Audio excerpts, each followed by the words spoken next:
Morning students, कैसे हैं बेटा आप सब। जैसा कि अभी तक हमने अपनी हिंदी व्याकरण का काफ़ी जो पाठ्यक्रम है वो पढ़ लिया है और आज हम जिसके बारे में पढ़ेंगे वो है अपठित गद्यांश। ये हमारे जो क्वेश्चन पेपर आता है उसका पहला प्रश्न जो होता है वो अपठित गद्यांश होता है। तो सबसे पहले तो हमें ये पता होना चाहिए कि अपठित गद्यांश इसका मतलब क्या है। अपठित, पठित पढ़ना, अपठित न पढ़ा हुआ, मतलब कि जो हमने पहले ना पढ़ा हुआ हो ऐसा गद्यांश। और गद्यांश आप समझते ही हैं, गद्यांश और पद्यांश दो होते हैं। गद्यांश यानी जिसमें हम पाठ, जो हमारे पाठ होते हैं, लेसन होते हैं, वो पढ़ते हैं। और पद्यांश पद, पद यानी पोइट्री, कविता। ठीक है, तो आज हम जो जानेंगे वो हम गद्यांश के बारे में जानेंगे कि अपठित गद्यांश क्या होते हैं और इनका क्या महत्व होता है। तो सबसे पहले हम इसके बारे में थोड़ा सा बुक में से पढ़ते हैं कि इसका मतलब क्या है। तो सबसे पहले देखिए, अपठित शब्द का अर्थ है जो कभी पढ़ा न गया हो, मतलब कि जो आपने पहले कभी न पढ़ा हो। अर्थात अपठित गद्यांश वे गद्यांश हैं जिनको छात्रों ने पहले कभी अपनी पाठ्य पुस्तक में पढ़ा नहीं है। कहने का मतलब क्या है, जैसे अपठित का मतलब है जो कभी पढ़ा न गया हो, लेकिन कई चीजें ऐसी होती हैं जो हम कहीं और से भी पढ़ लेते हैं। तो इसमें इन्होंने बताया कि जो हमारी पाठ्य पुस्तक में न हो। कहने का मतलब क्या है कि जो हमने अपनी पाठ्य पुस्तक पढ़ी है, जैसे अगर हम अपनी पाठ्य पुस्तक लें, जैसे क्षितिज है, कृतिका है, इनमें हमने गद्यांश को पढ़ा नहीं है, वो गद्यांश जो है वो हमारे किस में आएंगे, अपठित में आएंगे। मतलब क्या है कि ये आपकी बुक जो पुस्तकें हैं, चाहे वो कृतिका है चाहे वो क्षितिज है, उसमें से नहीं लिए जाते हैं। तो कहने का मतलब क्या हुआ कि ये गद्यांश जो है वो हमें कहीं और से आते हैं। जैसे हम अपनी हिंदी व्याकरण की पुस्तक है उसमें से पढ़ते हैं, लेकिन कोई जरूरी नहीं है कि हमारी परीक्षा में वही गद्यांश आएंगे जो हमने अपनी व्याकरण की पुस्तिका में पढ़े हों। व्याकरण पुस्तिका में इनका देने का तात्पर्य क्या है, सिर्फ कि आपको समझ में आ जाए कि अगर गद्यांश आए अपठित तो उसको हल कैसे करना है, उनमें किन किन चीजों का ध्यान रखना है, ये चीज जो है वो आपको पता होनी चाहिए। और वही चीज हम इसमें पढ़ रहे हैं। अपठित गद्यांश देकर उस पर भाव बोध संबंधी प्रश्न पूछे जाते हैं। मतलब कि जो गद्यांश आपको दिया जाएगा उसमें से कुछ प्रश्न आपसे पूछे जाएंगे और उन प्रश्नों का उत्तर जो है आपको उसी गद्यांश के आधार पर देना होता है। दूसरी बात जो हमें ध्यान रखनी चाहिए कि गद्यांश में वाक्य जैसे दिए जाते हैं उनको बिल्कुल ऐसे के ऐसे न उतारा जाए। मतलब कि जो बात उसमें कही गई है उस बात को आप अपने शब्दों में बताएं कि उस बात का क्या अर्थ है या उससे आप क्या समझते हैं। ठीक है, अब आगे आता है हमारा अपठित गद्यांश का उद्देश्य। मतलब इसका उद्देश्य क्या है, क्यों हम ये बच्चों को पढ़ाते हैं, क्या जरूरत है इसकी, इसके बारे में भी हमें जान लेना जरूरी है। अपठित गद्यांश दिए जाने का उद्देश्य है छात्रों के भाषा बोध का पता लगाना। कि भाषा बोध, ज्ञान, जानकारी, कि छात्रों को भाषा संबंधी कितना ज्ञान है, कितनी जानकारी है, इसका पता लगाया जा सके। अर्थात क्या है, यह जानना कि छात्र उस गद्यांश की भाषा को समझते हैं या नहीं। मतलब जो गद्यांश आपको दिया गया है उसकी भाषा को या उसके भाव को आप समझ पा रहे हैं या नहीं, ये भी इसके द्वारा देखा जाता है। साथ ही इससे उनकी अभिव्यक्ति क्षमता का भी पता चलता है। मतलब कि आप अपनी बात को या उस बात को कहने की आप में क्षमता है या नहीं है, या कोई भी बात है उसमें तो आप वो किस तरीके से दूसरे के सामने रखेंगे, ये बात जो है ये भी अपठित गद्यांश में देखी जाती है।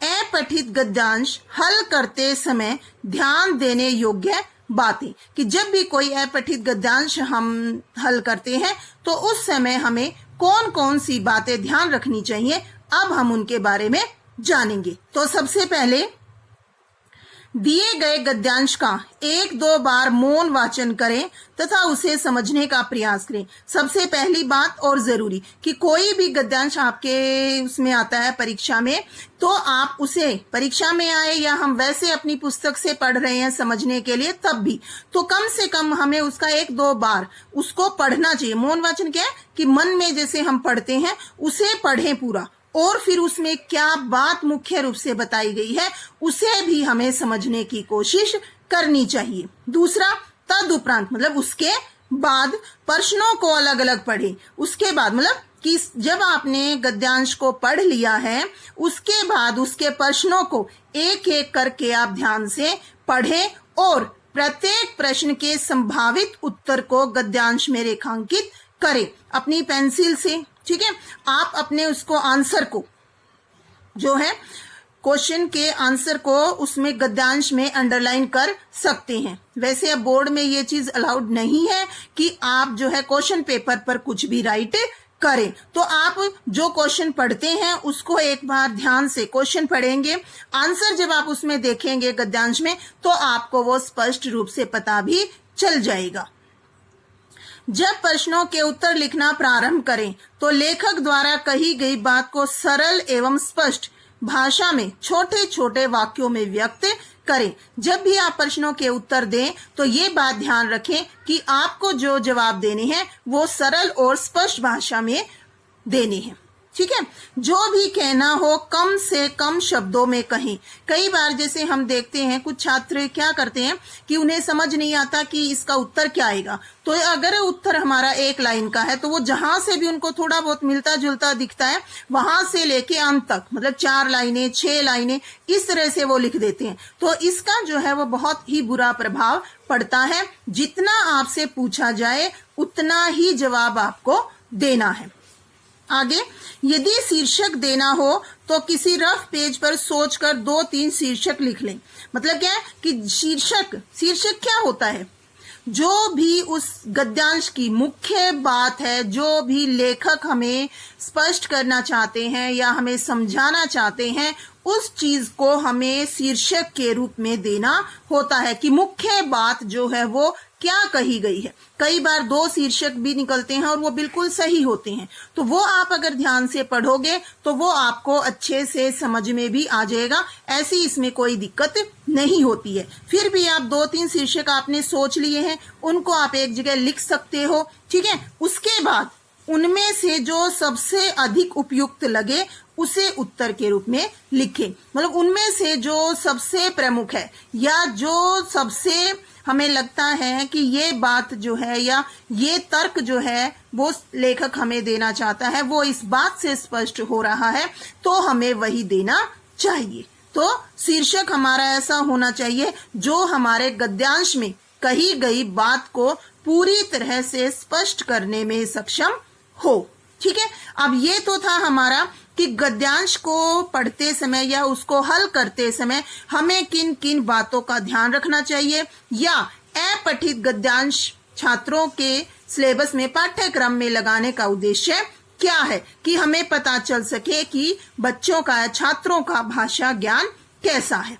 अब हम एक उदाहरण के द्वारा इसे समझने की कोशिश करेंगे कि किस तरह से हमें अपठित गद्यांश को हल करना चाहिए। ठीक है, तो आइए अब उदाहरण से इसे समझने की कोशिश करते हैं।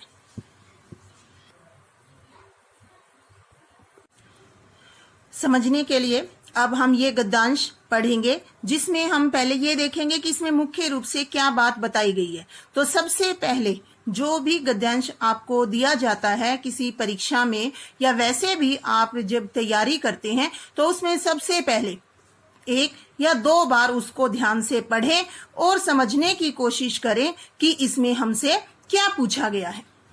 तो अगर हम इसको ध्यान से पढ़ें इस गद्यांश को तो हमें पता चलेगा कि इसमें लेखक ने हमें नारी शक्ति के बारे में बताया है कि जो नारी की शक्ति है वो सोई पड़ी है, मतलब उसे उसकी पहचान नहीं है। और आज अगर हम देखें तो हम ये मानते हैं कि हर कोई ये कहता है हमें अपनी लड़की जो है वो लड़कों जैसी बनानी है, मतलब कि हमारे मन में जो ये सोच आ गई है कि पुरुषों जैसा बनाना है या लड़के जैसा बनाना है, वो नहीं होनी चाहिए। ठीक है, उसका अपना एक अस्तित्व है, अपनी एक पहचान है, उसे अपनी वो पहचान जो है वो बनाए रखनी चाहिए। और उसी के लिए वो कह रहे हैं कि उसे पुरुषों जैसा नहीं बनना है, वो अपने आप में आधी शक्ति है, आधी से भी ज्यादा है। ठीक है, तो यही बात जो है वो हम इस गद्यांश में पढ़ेंगे कि वो कहते हैं कि स्त्रियां आधी तो है ही, आधी से बड़ी किस लिए है, क्योंकि बच्चे जो हैं वो उनकी छाया में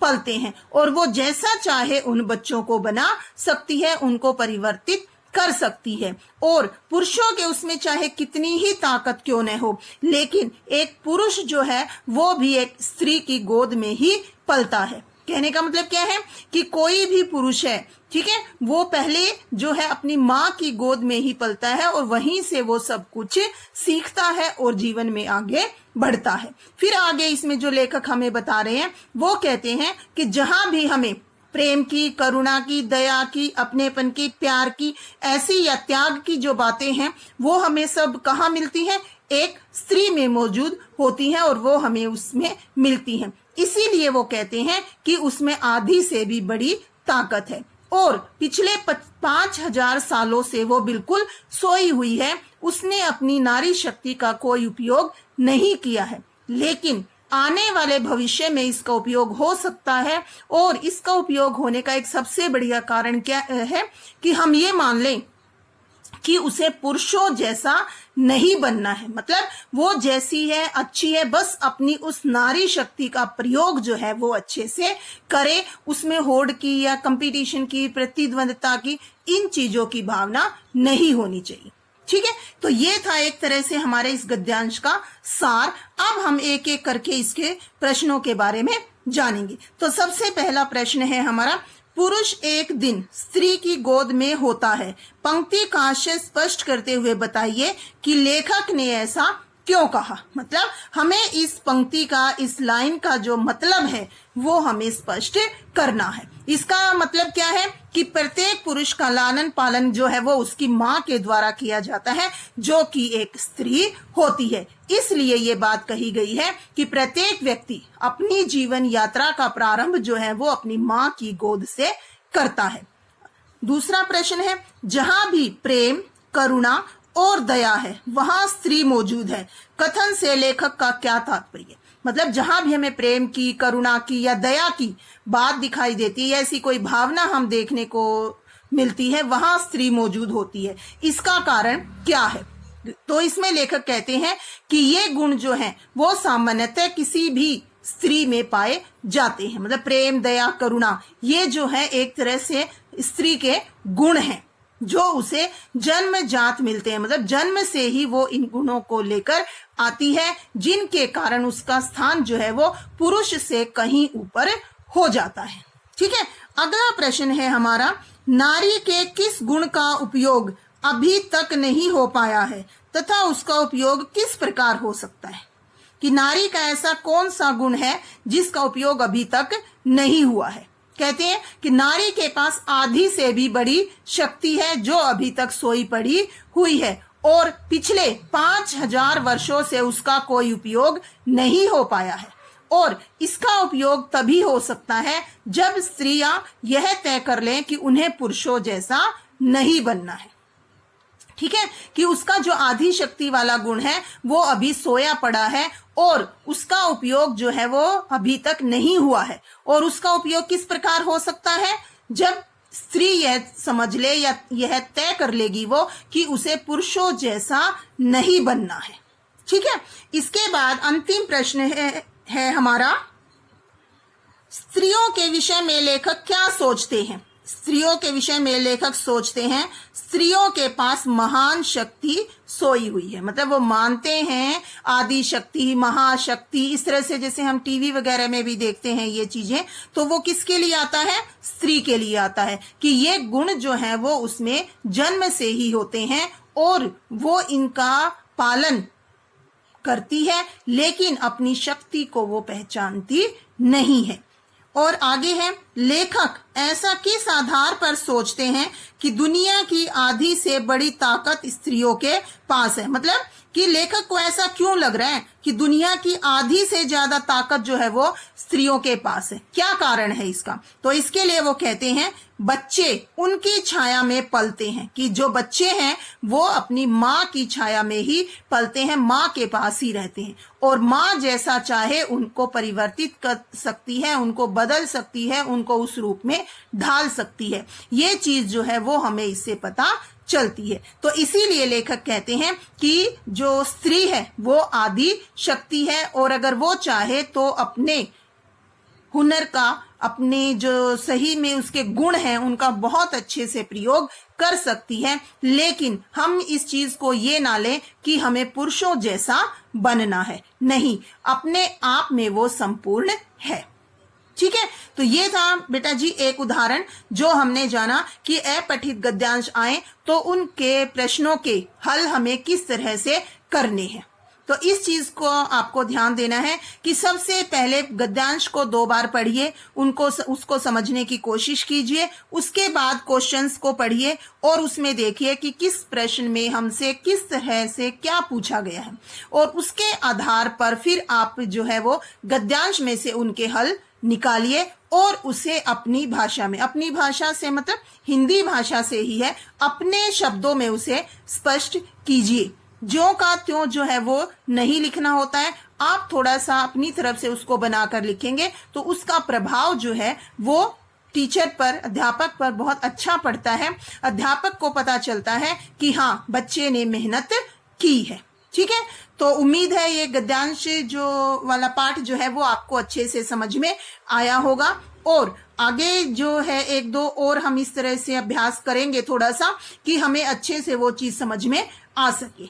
ठीक है, तो अब आप इनको पढ़िए ध्यान से और समझने की कोशिश कीजिए। उसके बाद अगर आपको लगता है कि कोई चीज समझ में नहीं आ रही है तो आप मेरे से पूछ सकते हो। ठीक है, thank you, have a nice day.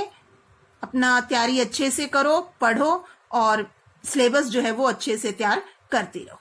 Thank you, bye bye.